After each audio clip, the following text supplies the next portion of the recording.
So the conference has been funded through our Big Lottery Wales Innovation project, Citizen Directed Co-operatives Cymru. Part of that project was to see the development of a citizen-directed cooperative where direct payments recipients are members and manage their own cooperative to support themselves and other direct payments recipients around the management of the direct payment.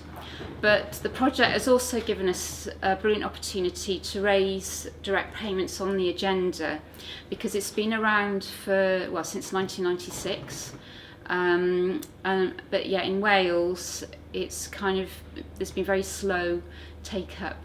So there's only just under 6,000 people receiving direct payments, compared to sort of nearly 150,000 people who receive some kind of social care package.